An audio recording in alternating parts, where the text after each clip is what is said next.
evening, ladies and gentlemen, and welcome to the Shelley Tasker show here, coming out of speakfreeradio.com. It's good to have your company. Today's date is Wednesday, 6th of March, 2024. So, great guest lined up this evening. A few people have asked over the last couple of years, and I'm glad to have finally made contact with this guest. And I don't think he really needs much of a introduction, but we've got Mark Windows on the World, who's come to join us. Mark has been a researcher, done videos, various things for the last, I think about 19 years, since 2005. So I'm going to bring him on anyway. Good evening, Mark. Hi, Shelley. How are you doing, my lovely? I'm great. Absolutely fine. Looking forward to this. Good, great. I like to hear that. So, as I said to you just now quickly, I was like, right, what should we talk about? All the things. I don't know, my brain's just not steered properly at the moment. I think when I'm given too much choice, and it's like, what shall we talk about? So yeah, I do exactly the same thing. My brain goes all over the place thinking, just give me an in, just give me an in. Start somewhere and I'll be fine, you know. Yeah. But I thought what we really need to hit on is what you talk a lot about, actually, communitarianism. Yes. And like, as I said to you, like just as well, like a gentle introduction for those that haven't got a clue what it is and what it's about. So yeah, over to you. Yeah, well, communitarianism is a word that a lot of people don't know about, but it's actually as old as the word communism. In fact, it dates from the same time. 1841 was when John Goodwin Barnby formed the Communist League in London. And the Communitarian Association was also formed by John Goodwin Barnby. And there was even a magazine, and it was also described as a church. You can look up that if you want to look at the background of communitarianism. But it's actually a way of steering people into what they would call a consensus. People call it a consensus. It means it looks like everyone's agreed, and that's the trick. Now, the whole point of it was that around 2010, I started to see a big sea change in the way councils and public officials dealt with people, and also the courts. I noticed there was a big change in what was happening in the courts. And it was all about the time of Cameron's Big Society. And the word communitarianism was used, but not very much. It's a word that's kind of behind the scenes. So if we look at the history of communitarianism, it's linked with communism. But it was later described as pertaining to a community, whereas originally the word meant of communistic ideas. So there's a big change in the way that they described it. And that was in the early 1900s. But we get certain MPs in the UK talking of communitarianism. But what I'd noticed, and what backs it all up, is the Big Society in 2010, where Cameron said that they were going to be using communitarianism and Saul Alinsky rules. Now, Saul Alinsky was a radical campaigner in the early 60s. He wrote a book called Rules for Radicals and dedicated that book to Lucifer, who we called the first rebel. And basically what it was about was he was trying to empower people to take their own power. In other words, stand in their own power.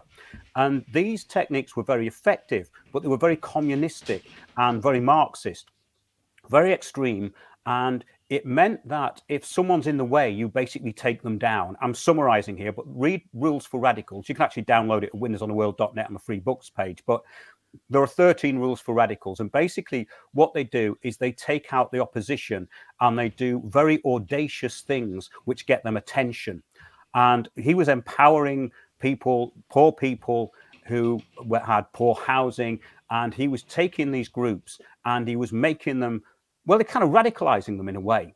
But to bring it up to date, what happened in 2010 was we saw a lot of these people we'd call change agents coming into local governance, and they were getting put into all public-facing jobs. And this was the communitarian society. So basically, I started to notice how things were changing, and that's when I really got hold of communitarianism. Then we got the new impositions like the road closures in Waltham Forest around 2012, 2014. By 2014, it was steaming ahead, and they brought in a change agent called Clyde Lokes, who then went to oversee livability in Oxford. Of course, Oxford now is pretty much locked down, and they're saying that you're going to get fined from going from one area to another. They're openly saying that.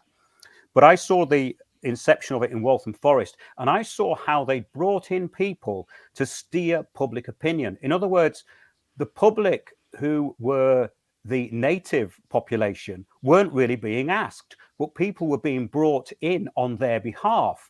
And all these people were steering things in the same direction. So what you could say is communitarianism is where all rights come with social responsibilities. Hence, we get things like social justice, social equity.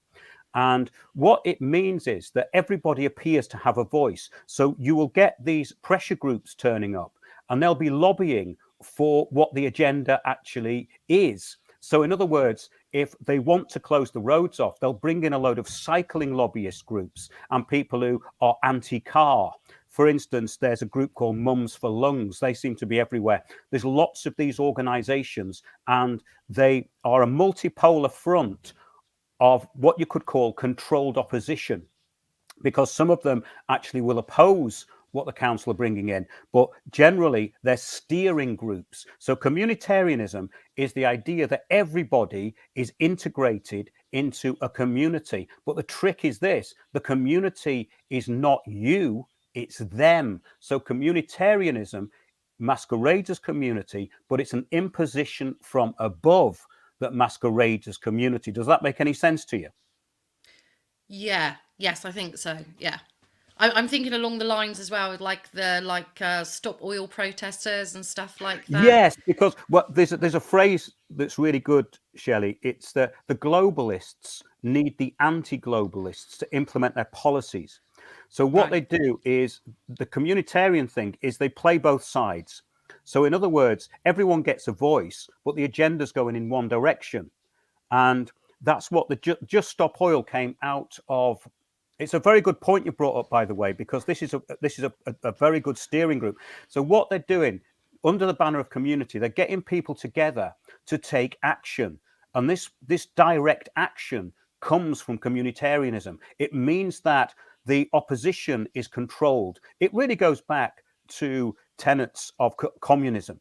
You know, if you look at the history of communism, you'll find this sort of stuff went on, especially Marxism. It's a way of controlling both sides. So Just Stop Oil came out of organizations such as Extinction Rebellion.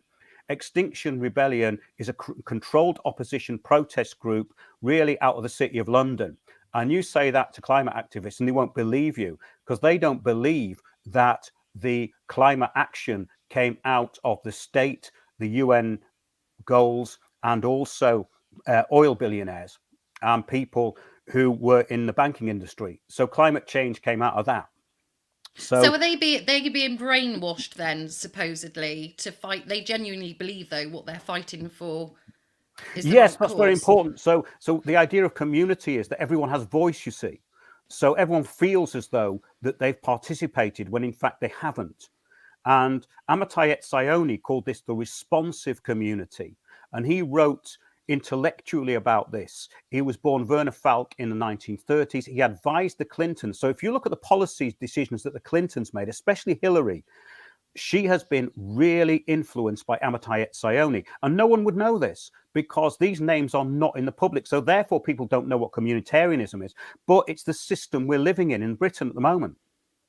It's actually the system. And people are getting to know this because they're going, well, wait a minute, we didn't vote for this. And they say we did. Because what's happening is change agents are coming in on your behalf and they are basically the voice of the public. So this is what all the councils were doing.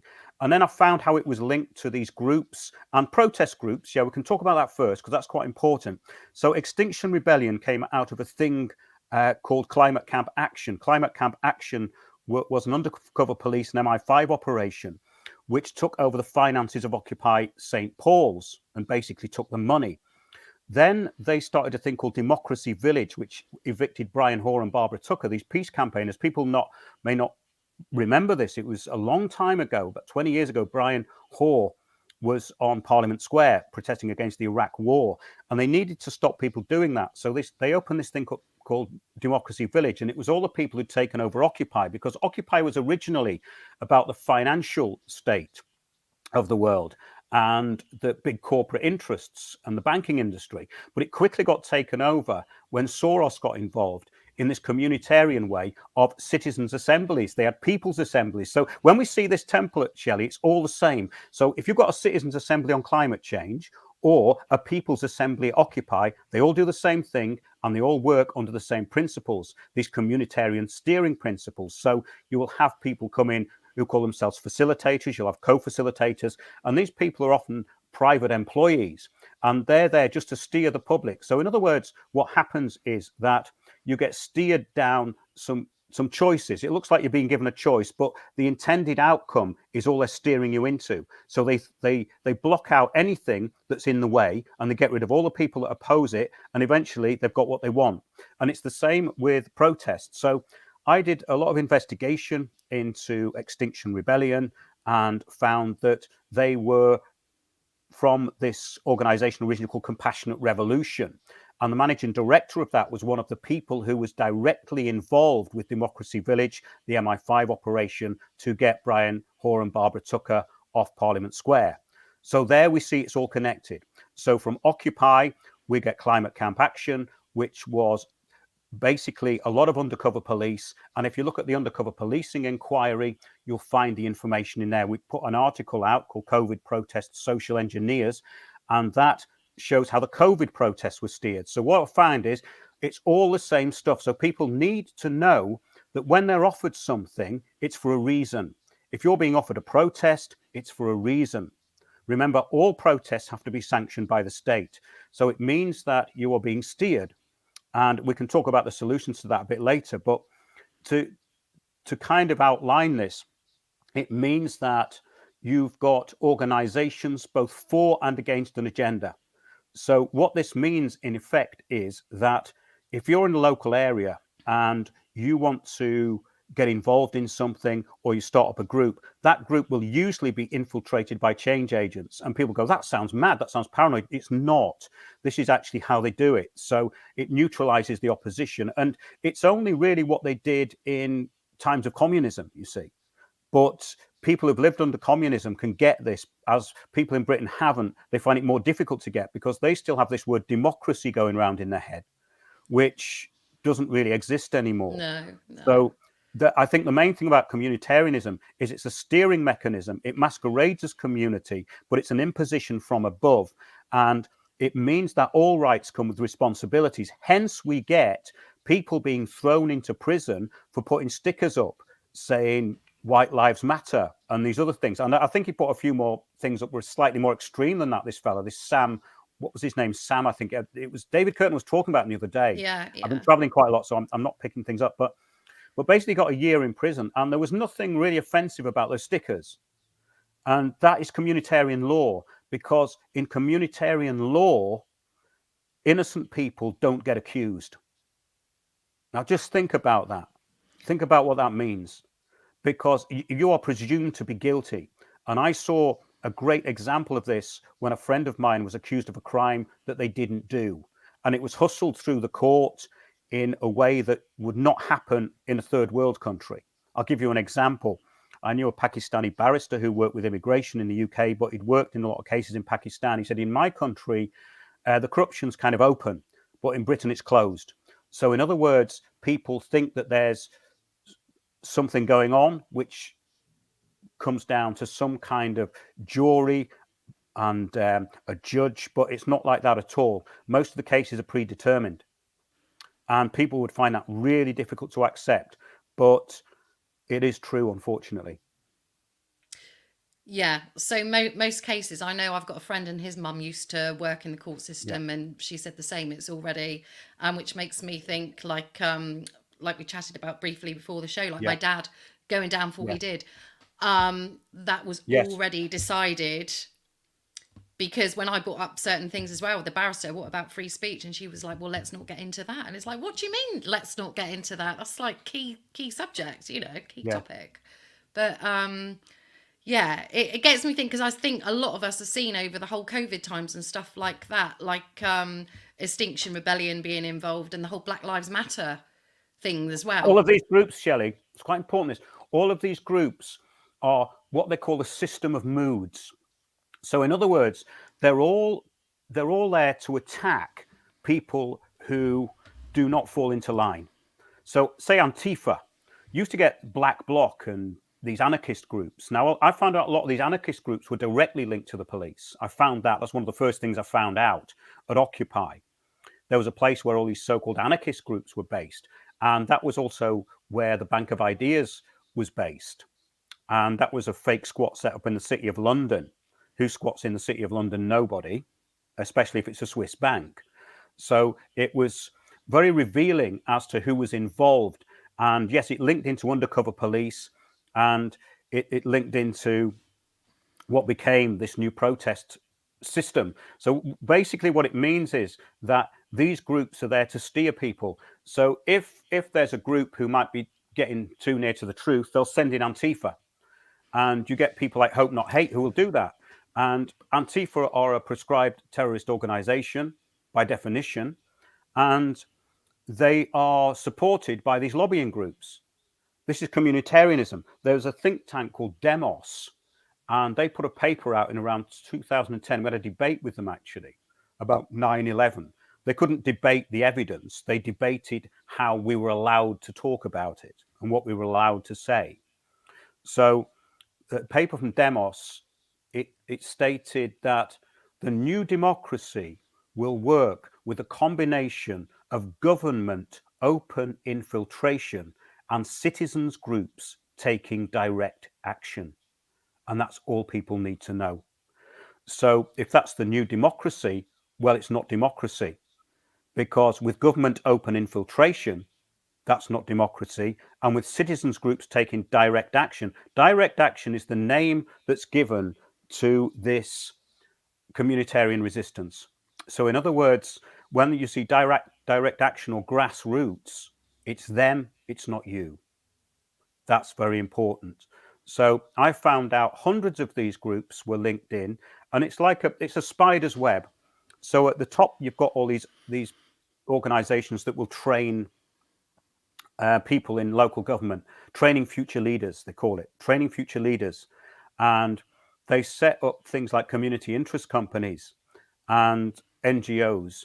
So how this works is that the public are being steered through these NGOs. So it doesn't matter in a way whether it's a protest thing or it's the council.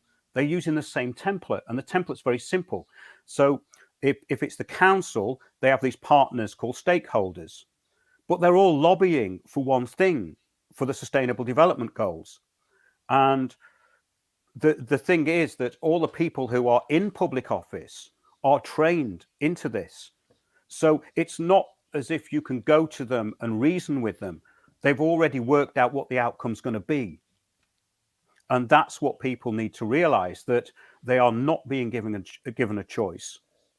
And that's whether in protest or in your local council, whether it's a general assembly at the old Occupy or a citizens' assembly on climate change. They work in exactly the same way, and they're steered by exactly the same type of people. So once people realize that this system is incredibly simple, then they'll know it's a template. And then you can try and usurp it. Because one thing I would say is that these people are very audacious, they're very belligerent, but they're not very bright. So a little bit of ingenuity can go a long way. So, like, say for the councils and stuff like that, and I mean this whole green plan, the council's been planning for years. Are you saying like that people opposing these things is pointless? No, I'm not saying that at all. I'm saying the No, opposite. I'm saying right. no. This is the most important point. People mix up activism with actually planning something and executing it successfully. The word activism has been hijacked. So what they want you to do is get out with banners and protest, because that doesn't achieve anything. It may do if people are focused on a particular outcome. But what tends to happen with these protest groups is they're infiltrated and steered into exactly the direction that the state wants them to go in, which is either nowhere, or they split them up and cause infighting, and it kind of fizzles out. So when you see these organized protests, it's best to form your own cells, 2 or 3 people, and become part of a larger group. And I have a manifesto which I can read out to you. I actually put it on that David Curtin show as well. It did, because it'll just give you some idea of how this works. Hang on a minute, I've got it in here somewhere. It's just good to read it out. Mission statement. Yeah, it's quite old. It's in an article actually called "Empower Your Community," and Right, and that's on your website. it is. Yeah, I mean, Right. that once you get the hang of this, it's not as it might seem like a bit of a stretch for people, but once you get it, it's very simple. They're not doing anything very complicated. It's just that I don't think people realize how big this is. It's global. It's in every country, and it escalated massively around 2010 with the so-called Big Society, where no one was going to be left behind, all voices would be heard. And it took me a while to put it together. And there was a lady called Nikki Rapana who'd written a book called The Anti-Communitarian Handbook. And she'd written that in 2010. And I read that. I thought, that's exactly what I was talking about in the UK. So it's what we're talking about here is a highly organized system, but a very simple system. So to avoid being collectivized, this is an example. It's in that article, Empower Your Community. Maybe people like to think about this. We are an unaffiliated group of local residents concerned about the lack of democratic process in local government, planning and policy. We will remain unaffiliated as individuals acting collectively and within the law towards a truly inclusive democratic process where all voices are heard. That's important, Shelley, because what they say is all voices will be heard. You have to use their language. This is a new form of language through sustainable development. We are not affiliated with any group or organization whatsoever. Now, that's very, very important, because the first thing they're going to do is link it to something far right or full of hate. But this does not mean that we do or not this does not mean that we do or do not endorse other groups. We do not agree with arriving at consensus through being steered into predetermined outcomes by trained facilitators, either working for the council or public-private partnerships. We deem this to be against the public interest and an affront to democracy. So once this simple system sinks in, that will make complete sense to you. Because what you're doing is you're ticking their boxes, and that's something you can put at the end of an email, or you can use it as your mission statement. And they don't like it because it means that they can't attack you, you see. Because the Saul-Alinsky rules mean that they will attack you. Look at the Saul-Alinsky rules for radicals. You see, around 2010, I was in touch with a lot of people up and down the country, and the same system was being brought in on different tiers of audacity, shall we call it. So people would turn up in your local town, village, or city who had been brought in to steer the Sustainable Development Goals and the new agenda, which is all the LTNs that we see now, and the whole fake green agenda is what is in front of this. But what we have to remember is that this is not an environmental program. It is not an environmental program. Ottmar Edenhofer, who was from the Mercator Institute, and he's like one of the global leaders in climate policy, says we must separate ourselves from the idea that environmentalism is about climate policy. They have nothing to do with each other, or very little. So what he's saying is that we are going to redistribute the world's wealth. Now look at what redistribution of wealth means. That doesn't mean what we think it means. It means bringing down the West. And this has been going on since the Lima Declaration in 1975. But you've got people like Maurice Strong at the Rio Earth Summit saying, isn't it our duty to bring down Western democracies? Hence, you get people like Soros, who it was actually involved with a thing called Involve.org. Involve.org is how you were stated to be represented. But I'll just get back to this Ottmar Edenhofer thing, right? And these people, they're basically, the people who are driving this know it is not an environmental program. So first of all, the people who are driving it are people like Just Stop Oil, Extinction Rebellion, because Extinction Rebellion was set up to communitize protest, and it's direct action. So hence you get pensioners gluing themselves to roads and to windows and doors and stuff like this, right? That's called direct action. It's a public display of theatre and nothing else, but it gets attention and it winds up the people who they want to get wound up. In other words, the motorists. Everything that's being done is to get rid of private transport first of all. That is mega important. That's what the 15-minute sit-down cities and the ULEZ zones and the Oxford livability scheme is all about. So we're talking about one agenda here. It's not environmental. That's the trick. It has nothing to do with the environment. It's control, management, and depopulation, because these people decided quite a long time ago through organizations such as the Club of Rome that mankind was the common enemy of itself. And they had several reports into this. One was called Limits to Growth, The Limits to Growth, which came out before a thing called, hang on a minute, it's the First Global Revolution. So we have these two documents, and the First Global Revolution came out in the 90s. The other document came out, I think, in the late 70s or 80s.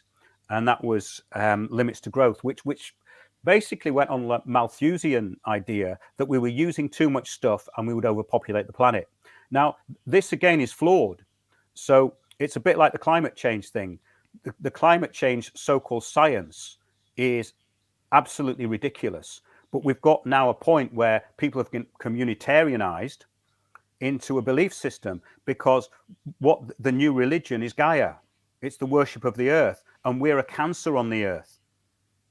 And this was all brought in through people like Robert Mueller at the UN. I'm throwing this stuff so people can research it, Shelley, not to be, Yeah, no. It's great, because whenever I say anything like when the environment climate change things come up and I say, oh, what a load of rubbish, blah blah blah, people are like, you don't seriously believe that, do you? And you like find yourself trying to educate them about CO2 and stuff like that, and they have been brainwashed. Yeah, it's very difficult. You see, this is another thing about the big society and communitarianism. It weaponizes people. It's actually, everything about communitarianism is a deception. It's not what it appears to be. If it was, it wouldn't be that bad. But it's 10 times worse, because when they talk about community, it's nothing to do with you. It's always them. And so I just see it everywhere since I've been learning bits and watching snippets of you and stuff, like the whole once you plant see thing. it, Kelly, you can't unsee it, can you? Exactly. It's everywhere. And like even the whole plant-based thing that they've been pushing for like the last couple of years. And now like we know that they're trying to get us to eat less meat. It's like you just see how it's working now, how they've built up the other side to try and like weigh out that we don't need the meat. Yeah, it's everywhere. Yeah, they weaponize people. It's biological weaponization of humans. And this goes into lots of different areas. I mean, they use at the lower end. I think they've got a bit slicker and more corporate with it now. But about 15 years ago, they used a lot of mentally ill people at protests to kick off and stuff like that. The intelligence services have always done that. So it was very weaponized. It was more weaponized in a more dangerous way years ago. But what seems to have happened is that these homogenized groups such as Extinction Rebellion and Just Stop Oil, they've dumbed it down so much that these people are no danger to anybody, apart from themselves, of course. So they don't need as many agent provocateurs. There used to be a lot of very aggressive agent provocateurs. We found out that some of them were police informers. You can look at even the state's undercover policing inquiry, where you had people like Dave Jones, who was in the Wombles. Those people who dressed up with the cardboard boxes and stuff on. These people, and the Climate Camp Action was him, you see. So when I was studying the Occupy thing, the communitarianism thing came together then, because it's all one system. So what they were doing there is the same as they're doing in your town hall. It doesn't matter whether it's a protest group or the meeting in your town hall. They're the same template. Facilitators steering you into a predetermined outcome. That's all it is. Right. And one of the videos that I watched actually was you in the Glastonbury and 5G council meeting. It's an And I audio loved, with the commentary on it. Yeah. you know, but I loved it because I went to Mm. a council meeting. I won't go into it, but I went in totally unprepared in the fact that they know what to say. Yes. I was played big time, and it was a whole new ball game for me. I think I know, like, I've got a bit of an argument to go on and stuff like that. And then actually, it wasn't until I got home and I was like, he really hoodwinked. He knew I was going to be there. He knew the things to say, and I was speechless. But you have to go in prepared, and like you were, the comments and stuff. And I realised that they're all trained to, like, answer you back with a question. They avoid the question and stuff like that. But Yeah. the simple answers, like I think when somebody said, like, about what harm 5G is, and somebody said, well, a cooked breakfast is harmful as well, and it's just Well, like I they loved it don't get when there. one of them said in a sort of Benny Hill voice, "Well, in Victorian times, they thought that if you went more than 15 miles an hour, your head'd explode." It's just like, what is it? I mean, but I think the thing is, Shelley, the point here is that you're dealing with people who aren't very bright, but they're very cunning and audacious, Yeah, yeah. and they do not play straight. You must realise that we're not in a democratic do, system. do you think they're Yeah. taught to be like that in that Yes. role? Because Yes, they people are. always say, oh, don't go for a counsellor because every good person ends up corrupt. Well, I don't know whether that's true because there are people doing it now, but the thing is that they're facing opposition, Right. especially, we've got the Heritage Party. David Curtin is the only person, only political leader who is actually opposing Agenda 2030 in any way that is coherent and will work.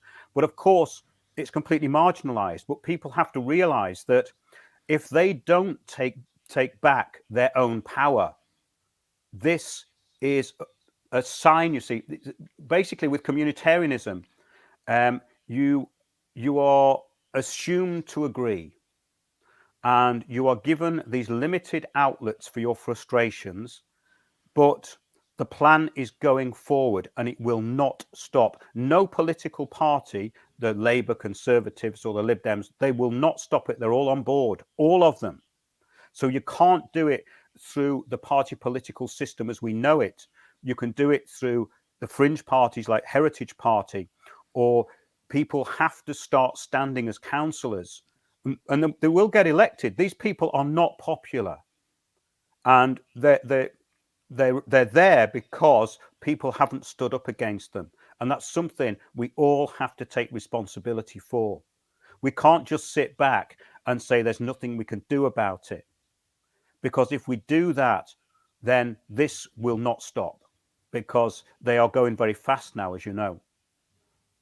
Yeah, yeah. I was surprised there a couple of months ago when, suddenly all of these 20 miles an hour signs popped up. It's like, oh, wow.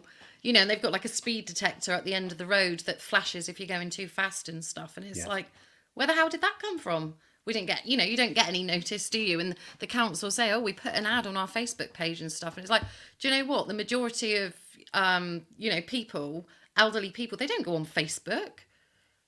They, No, this is a good point as well. If they're going to bring in something, they'll say, yes, we told you. But yeah, it doesn't yeah. matter where they've printed it. If you didn't see it, then obviously it's your problem because you didn't see it. And this is how they do it. So they'll advertise meetings and consultations, of course, when people won't turn up, they won't know about them. And because obviously they don't want people there, No, because no. that would cause extra trouble. So, for instance, I went to the Elephant and Castle regeneration, and that's a massive area that they're regenerating. It's going to be a complete smart city, the whole place. And there was about 100 people there. They put us on tables of 10. This is where, by the way, I don't know whether I finished that thing about Soros. Involve.org was the NGO which oversaw the citizens' assemblies, like the one in Oxford and Birmingham. The first Right. citizens' assemblies were involve.org. And if you look on their website, you'll see just what I'm talking about. People sat round a table, 10 people sat round a table, a facilitator on each table. They ask you open questions, and basically they bin anything they don't want. And then they ask you very steered questions, such as, would you like to see more cycling? Would you like to see less pollution? Everything is presented in the form of a benefit. So there are always the real and the stated goals. The stated goals have nothing to do with the real goals whatsoever. So once people know this has nothing to do with the environment, it's to do with control and management. And your councils are now with stakeholders. Everything's corporate, everything's corporations. So the when I was at the Elephant and Castle regeneration scheme, they had the open meeting. If you go to involve.org, you'll see the picture of exactly what it looked like. 10 people on each table, facilitator on each table. And a fellow there was from a local business, and they said, oh, we've consulted local businesses. And he said, well, I wasn't consulted. And they go, oh, I'm very sorry. We'll have to try a bit harder to get the message out to people. And he said, well, you'll have to try a lot harder because I've got another 800 here. So none of the businesses had been consulted at all. It's about destroying self-employment. Now, some people turn around and they go, but the self-employed people are paying the taxes and they're employing people. This system doesn't need any of that. They've embarked on a project which is mass depopulation. And I think people will know what's happened over the past. We won't go into that because it's YouTube, but people will know what's happened. And that everything they're doing is to drive more corporate takeover of everything and to depopulate, and everything else is about control. So the end game is depopulation. The middle ground is about control and basically destroying any dissent. And we can see that now with the way the laws have changed. As we said, there's an article at windowsontheworld.net called how UK communitarian courts operate. Have a look at that. And I think another thing that's interesting is the way people are being steered into different areas of protest now. They're dissipating everything. So people have to be focused, I think, on the local issues. It's all in what the globalists are doing is all in your local town hall. It doesn't matter about the Klaus Schwabs, the people in Switzerland. Everything that they're talking about is in your local council, and that's where it hits you. It hits you locally. It's global to local. So it's a global project, but it's all implemented locally by change agents and people who are acting on your behalf. Fascinating stuff. I love it. It's really inspiring. Does it make sense, Shelley? Does this make sense? Definitely. Yeah.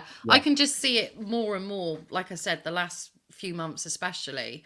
And I've often thought about running for council and stuff, and people say, I mean, Jonathan Tilt, I don't know if you know Jonathan Tilt, but he was implementing that if we was to get 2 councillors elected in each area, I can't remember what you call it, but 2 councillors that can actually bring about change if they're on the same wavelength, so to speak, inside the council.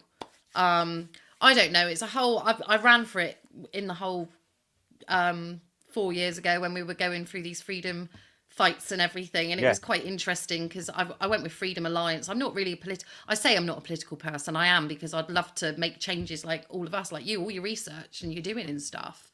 But I think people are put off and think but how do you help? How do you bring about change? I mean, you're bringing out the information, but people that want to be active. I mean, what do you think about like the whole farming situation at the moment? Well, the whole point is they want these corporates to be taking over all the farming. Basically, it's control of everything. So the farmers, we were talking about that today actually, and of course in Wales they want 10% rewilding. They want another 10% of the farmland given over. Well, this is just exactly what they did during communism. You see, it's appropriating the land, but what they're saying is you can't grow on it. And yes, the control of the food supply is obviously paramount. So I would say that people in farming need to realize that this agenda is, as we state, it's nothing to do with the environment. I think a lot of people know that, but they have to engage locally and they have to form groups. Now, one thing I would say is that the unions have been pretty much taken over. So you've got to be careful with unions. But I think, as in infiltrated? yes. Right. A lot of the unions have been taken over by Marxists, really, or people who are trained in Marxism. And I know this to be true with the major unions. Now, the farming union, I don't know too much about, actually. I had a great friend called Edmund Marriage. He's died now. He was related, I think it was his uncle who wrote The Genius of the Few, Christian O'Brien, about the first agrarian civilization, allegedly, in Sumeria. And he was giving me a lot of information about that. And he was trying to get them to see this bigger picture, because I think the main problem is that people, they're not thinking big enough. That, you see, the globalists think big, the public have been kind of indoctrinated to think small. If you think big and then you put it down to local, that's what it is. It's a massive plan, a global agenda, but it's all local. Yes. So, I mean, without going into great detail on the farming thing, it's very important that they stand up. I mean, I know that they have done to a certain extent in the Netherlands and across Europe. In fact, even in Bulgaria, that they're standing up, because there's the agenda. It changes slightly from country to country. This is another thing that's quite interesting, in that the system of moods, they used to call it. It means that certain people, certain racial characteristics work in different ways. So some people will be more militant, some people will be more passive, and some people will kind of accept certain things, other people won't. So what they do is they tailor it so it looks as though they're going to have a say everywhere. Do you see what I mean? Yeah, That's the yeah. thing about communitarianism. It's something that I think even the people that I know in America talk about it, because it's such a big system. They they use a lot of phrases which would actually confuse the public, and I'm trying to make it really simple. It's it's a global action plan implemented at local level, and the people who are implementing it define themselves as a community, but they're not the community. You're the community, so you have to take back that word community from them and take back what it means. Otherwise, their version of community is this consensus reality where you are going to lose everything. And it's a very audacious plan. And it was purely brought in for looting the assets and the global commons of the world. That's really what it's for. So it's a looting operation. It's nothing to do with the environment. It has nothing to do with it whatsoever. And that's what people have to be able to separate. Once you separate that, you start to get it. Everything's been planned, hasn't it? Yeah.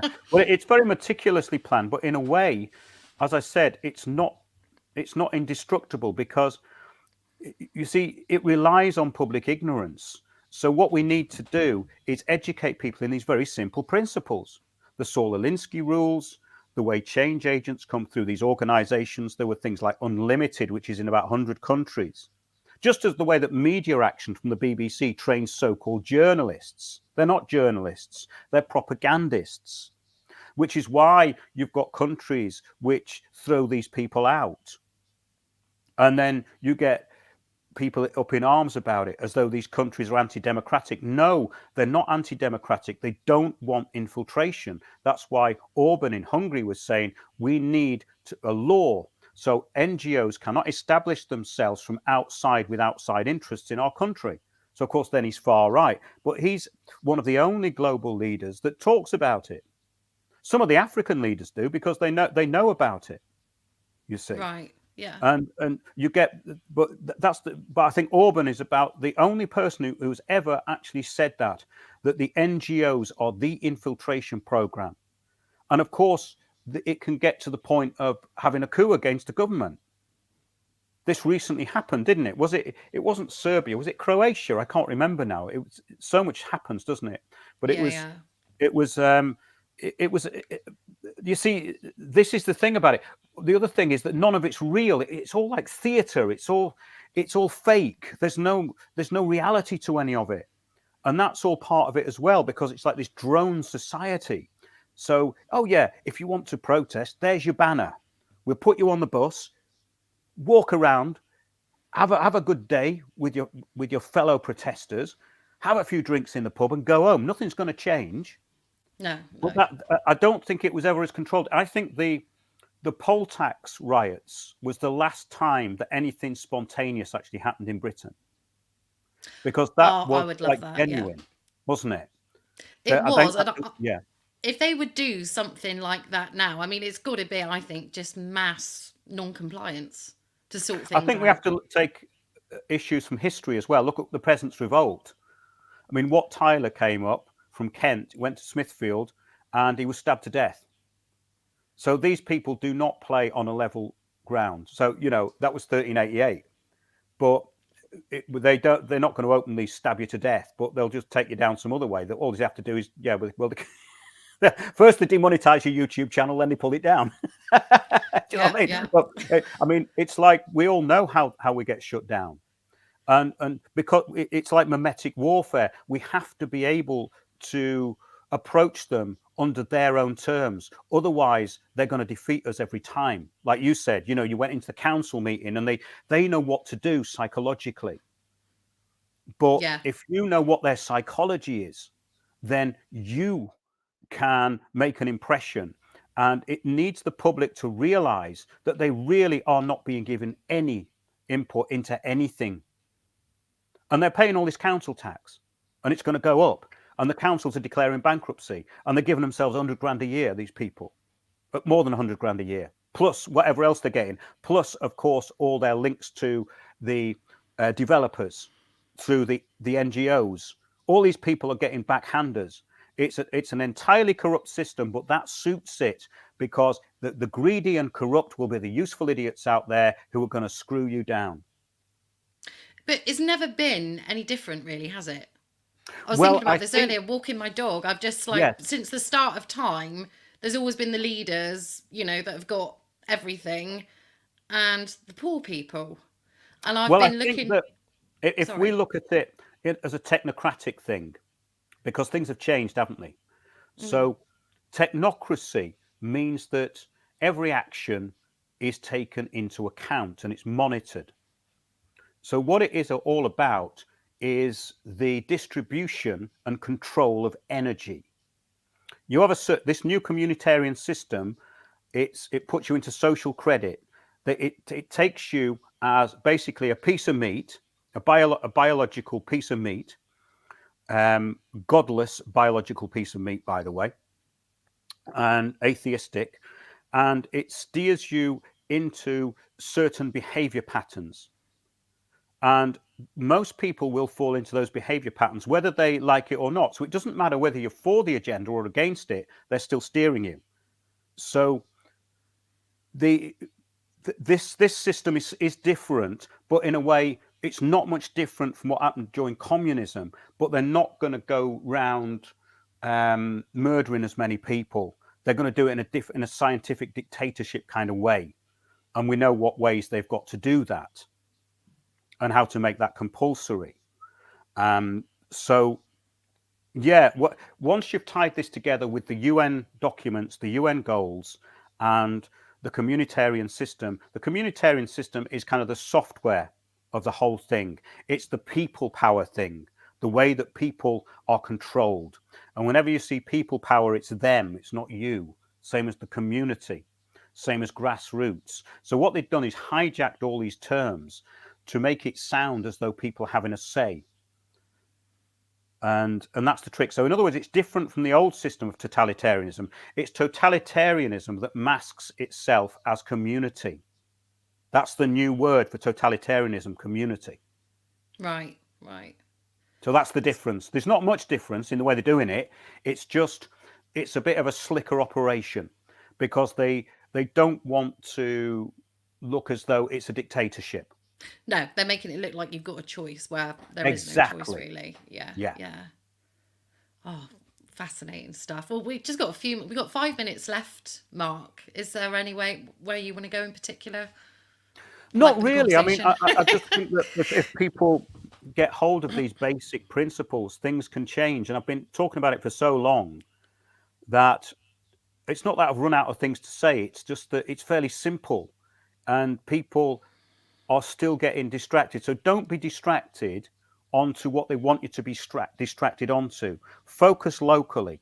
Just have a look at that article. Empower your community. Look at all the stuff on it. It's not that complicated. You're not going to have to read for hours to learn about it. It's very simple. It's very, very simple. And if people can grasp it, then they have a much better chance of not only navigating their way through what's coming, but also to do something about it and change it. But it Yeah, has to be the people that change it. It has it to does. be And the I think people. Yeah. for those of us that are so-called, I hate that word, awake, but we know what's Mm. going on, it is about dropping hints and talking to people. And I was just talking to my local butcher last week, who's not got a clue about what's going on with the whole farming thing. This is his livelihood. But the attitude was, I said about agenda, by 2050, the plan of no meat and stuff. And he said, oh, well, I won't be here then. And Well, so this many is people have got the this small attitude, minded. haven't they? Yes, it's people have been dumbed down into a very selfish, self-centered kind of view of the world. And yes, I tend to see the bigger picture, and I don't put myself in it that much. But most people do. It's the other way around, isn't it? They put themselves as the picture. But I'm seeing the bigger picture, and I'm thinking, well, what am I good at? I can put it out there and try and decode it, because I've now experienced. I've looked into it all. I've put it all together, and it's dead simple. It's actually really simple. But if anything is the takeaway from that tonight, yeah, just have a look at what I've been saying. Maybe have a listen to some of the shows. There's an article called "What is Communitarianism?" or the Communitarian Agenda Explained. The Communitarian Agenda Explained. Put communitarianism into Windows on the World. Have a listen to some stuff. I mean, it's you'll grasp it, because this is not a if this system was complicated, it couldn't be imposed in all these different countries. It has to be fairly simple, you see. And the people who are doing it are not very bright, so it has to be simple. It has to reward the greedy, and it has to train people into sound bites, train people into what we could call liars, because that's what it's about. It's about presenting the stated goals as the real goals, when of course they're not. And I think that's the thing. So, yeah, and I would advise people to form small groups of people they know and try and get something going. There are people doing stuff, but it's best to not get drawn into the bigger groups, because they're all steered. That's the key, because it's communitarianism again, you see. So the globalists need the anti-globalists too. So if an anti-globalist, they need you, because this is called a system, and they are trying to make sure that there's something for everybody, or it appears there's something for everybody. You So that's almost it. get to the point, I think, as well, that you think, I just don't know what to think anymore. Who to believe, because everybody's selling themselves. Yeah. Like I interviewed a guy a couple of weeks ago from the community assembly, not the citizen assemblies. I Yeah. love the idea, it sounds great. But it's just got me questioning so much, and I'm thinking there's too Anything many that of these. collectivizes people is part of this plan. That's why I'm not popular with some of these shows now, because I call things out, because it's too late. We haven't got time to get collectivized anymore. No, Anything that no. collectivizes people in large groups is communitarianism. And people are going to say, oh, that's really negative. It's not. It's entirely positive, because when you know how this works, as you said, Shelley, you can't unsee it, can you? No, you can't. You You can't can't. unsee it. Once you've seen it, you can't unsee it. So that, to me, is a big part of being so-called awake, because when you can see the system properly, not just what they're doing, but see the system, how they're working it, and how simple it is, yet how big it is, then you can take action.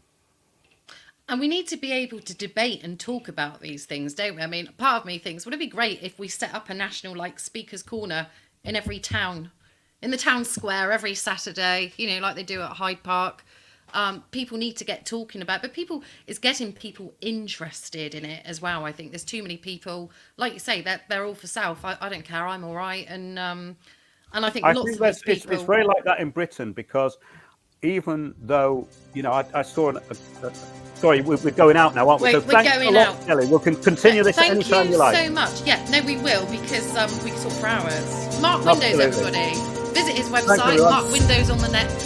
WindowsInTheWorld.net. .net. Thank you so much for your time, Mark. Take care. Cheers, Shelley. Take care. And for anybody staying on, the Kerno Connection will be on next with myself and Malefica Scott. Hope you have an awesome weekend. We shall be talking some Kerno stuff. Have a great week.